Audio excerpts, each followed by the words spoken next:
What's good everyone, Nick here with another video, and this time I'm coming at you from Schaumburg, Illinois, and we are at Knobcon 7, and I'm going to show you guys my 3 favorite things from this year's event. So let's go ahead and get into it.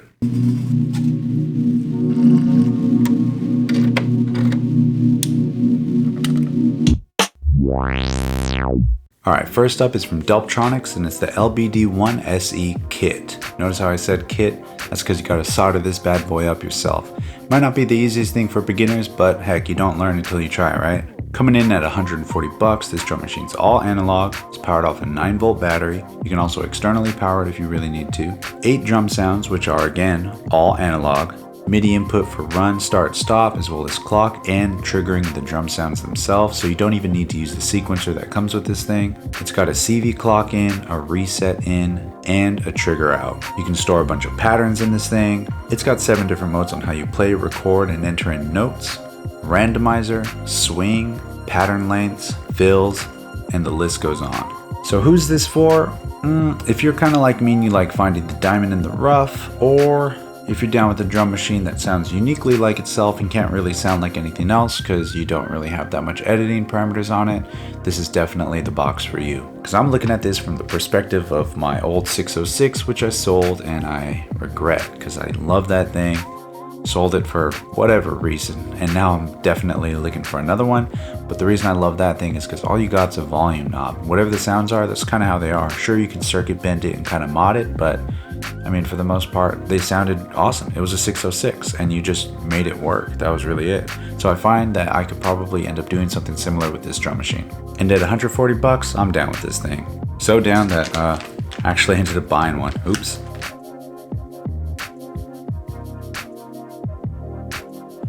Next up is the Taurai's SP16. Okay, so before you start flaming up the comments, I know that this came out a while ago. It's a little bit of an older product, but it definitely had a rough start. But I think with the recent updates, as well as the acknowledgement of where they messed up and how they're trying to fix it, it definitely deserves another look. Put it this way, I walked up to this thing, jumped over to a blank pattern, nothing on it, and made a track within 10 to 15 minutes that I would honestly put out.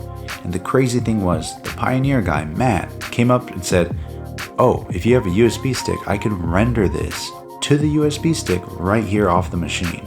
Whether it's the stems or the whole song, straight to the USB stick. That blew my mind. The fact that you can just get loops and stems and then just jam them out and track them over, throw them onto your hard drive. You can make a song on there and just bounce it out however you want. You don't have to worry about tracking it out. You don't have to worry about having an audio interface or anything like that. And yeah, it's a direct competitor to the MPC Live, and I know that that one's $100 cheaper, and that one comes with a battery, but for whatever reason, I've never really clicked with the Live. And y'all know me, I got the MPC 60 Mark II, I have a 4000, I've had 2 4000s, I've had a 1000, I have the 2000, basically addicted to a point where it's probably a problem. But with the Live and the X, they've just never really hit me like the rest of them have. For whatever reason, I've never really resonated with those pieces of gear.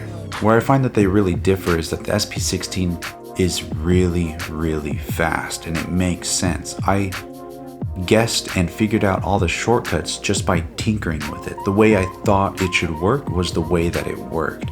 When it comes to the newer MPCs like the Live or the X, they always feel a bit clunky to me, kind of chuggy, and I always felt like I was trying to pull the machine to keep up with me, or it was kind of slowing me down in a wrong way that most MPCs shouldn't do. Not to go off on a tangent here, but one of the reasons I love making music on the MPC is that it slows you down enough to make you really think about the finer details while you're there. Sometimes in a DAW, we can just copy paste, and just blast out a track in 10 seconds and forget about the soul and the meaning and everything within the song and putting yourself in that music. And then there's other pieces of gear that are painfully slow, and maybe you lose the inspiration or the original idea of the song you were working on because you're over here trying to make a simple kick drum pattern and move those hi-hats a little off. The MPCs kind of calmed the brain. It was almost like meditation and slowed you down and really let you focus on making that piece of music your own. But for whatever reason, I haven't found that yet with the newer ones. Maybe I just need some more time with them. But the Taurai's, on the other hand, I kind of found that it hit the mark just right. Especially with all the MIDI CC capabilities, the speed of it really just cuts out a lot of the fat when it comes to making music and leaves the meat and all the beefy goodness that you need when it comes to making a track. And let's not forget all the MIDI sequencing as well as the MIDI CC assignable knobs with parameter locking and whatnot. And oh yeah, it has an analog Curtis filter from the main man Dave. Honestly, I can go on for a hot minute about this thing, but I'm gonna let it settle. Plus, I'm running out of B-roll.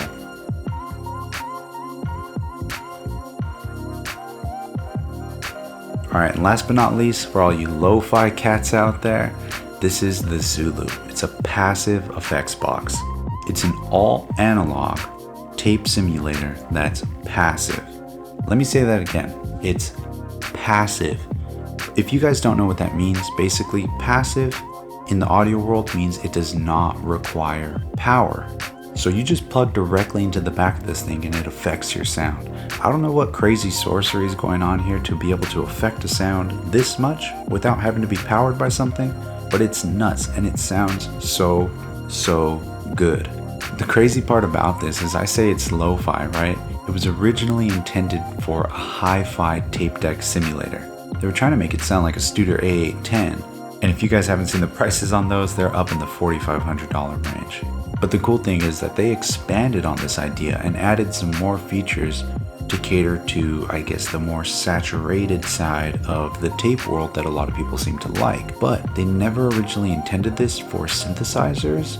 They mainly meant for this to be kind of like on the master bus of a master channel, which is awesome. But for someone like me, I would totally run just my MPC straight into this thing, or any drum machine, a Volca, whatever you got, and just really crunch it down. It's cool the amount of flexibility you got on this thing. You basically got 4 knobs, one with the high setting, which is of course the Studer that I just mentioned. Then you got the pro setting, which mimics a lot of Japanese circuits like hi-fi Tascam decks.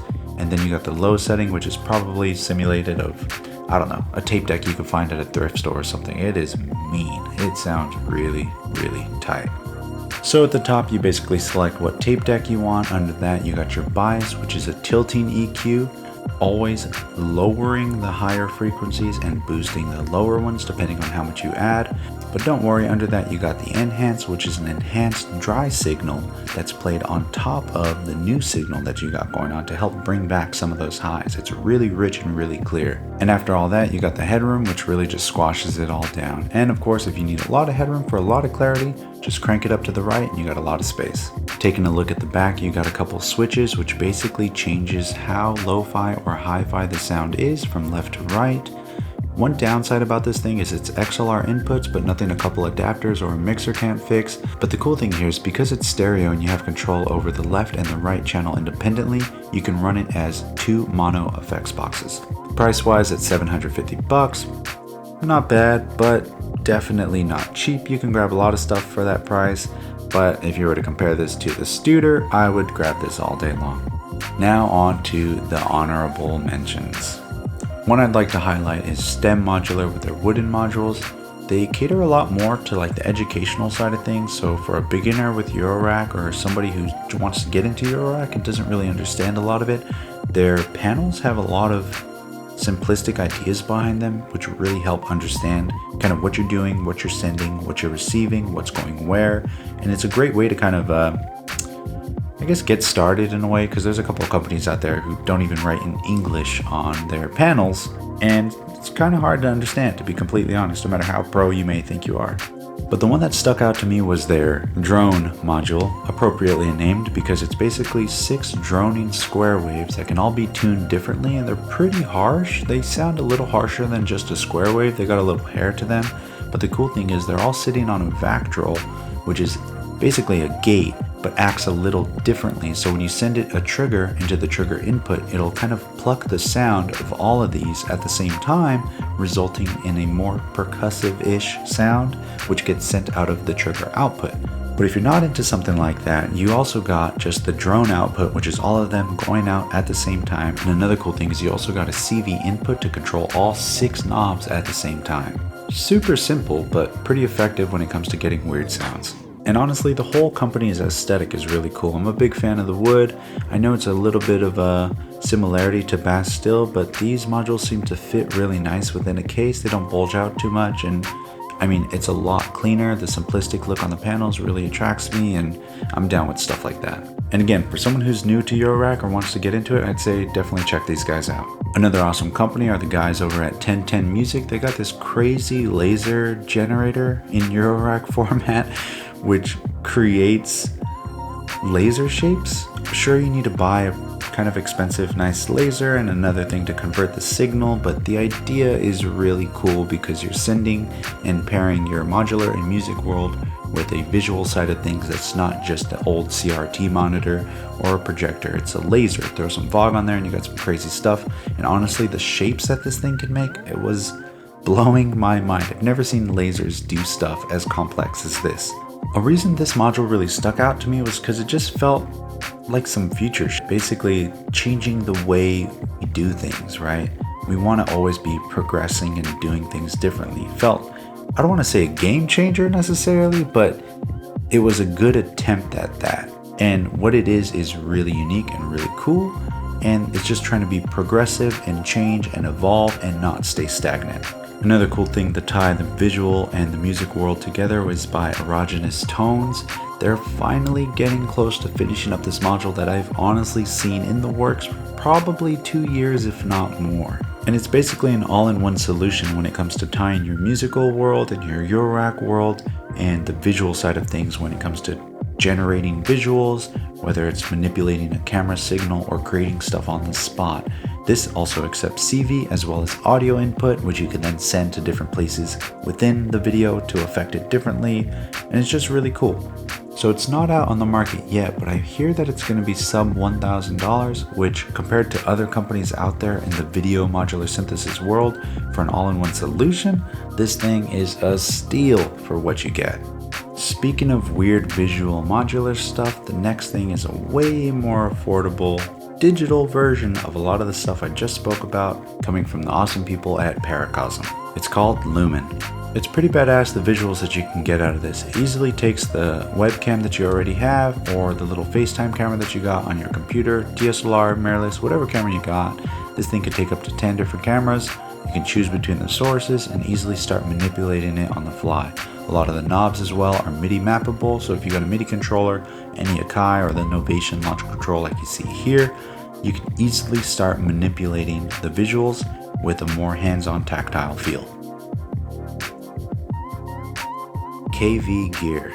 Okay, so you guys have probably seen their stuff on Instagram or on other YouTubers' pages where basically it's a cool stand, whether it's wooden or plastic with a metal rod. If you guys haven't, they make some pretty cool stands. But did you also know that they make a tiny 8-channel mixer, about this big, that's battery powered, 8 channels, 2 of which are stereo, 2 auxiliary send and returns, mute buttons, panning, an 8 9-volt power hub for your Volcas. Yeah, you could power 8 Volcas off this thing, and it can even accept Eurorack volume. This thing is nuts. This is a product that is one of those things where I was like, how is this not invented yet? And I'm sure there's a lot of people out there waiting for this, and I'm definitely one of them. Alright, and last but not least, the elephant in the room, coming from the brand that everyone hates to love and loves to hate, the Behringer 808, aka the RD808. Alright, so let me start by saying it sounds good. But let me also start by saying you're currently listening to a guy that likes sounds that are, let's say, unique. So is this thing unique? No. And kinda yeah. So what Behringer has done is taken an idea that a lot of companies have done and wanted to do over the past years, and some of which have done very well and some of which not so much. But this RD808 falls in such a weird position for me because it's clearly an 808 clone, replica, knockoff, whatever you want to call it. It's an 808. But I've never been a big fan of companies that take other people's ideas and just try to kind of pass them off as their own. But I am a fan of innovation and pushing limits within pieces of gear. So with that being said, the RD808 definitely does have some improvements compared to the original 808's design. For example, the 64-step sequencer is awesome, mute groups are dope, soloing sounds are tight, the Wave Designer's crazy compressor is sick, probability, random, flam, and the repeats are badass, and the analog filter is decent. But why call this the RD808? Why capitalize 2 letters of the drum sounds when they don't appear anywhere else? Who's that helping? Why have a gradient of yellow to orange buttons on a black machine with a little bit of a gray to it? Why not just paint it all black with white font and call it the Behringer analog drum machine? Make it your own. It's okay to be inspired by something and build upon that. Why do you think humans are where we are today? It's because of creativity and building upon things and making things better than they once were, which you guys have arguably done. So embrace that, be proud of that, make it your own. Acknowledge what inspires you, right? And give credit where it's due and show us how you've helped us be creative and helped us on our creative journey, and show us how this thing is unique to yourself. Alright, so I'm going to pause there and not let myself get wrapped up in something that's only going to let people get a taste of a hardware piece that's sometimes up in the $4,000 range. So take it or leave it. Yes, it sounds good. Yes, it's affordable. Yes, a lot of people have been asking for this. And yes, it's a Behringer. But always remember to ask yourself, is someone going to walk off a dance floor because you used an 808 or a 909 sample and not the original machine? Anyway, I hope you guys liked this video. I'll catch you guys soon. Peace.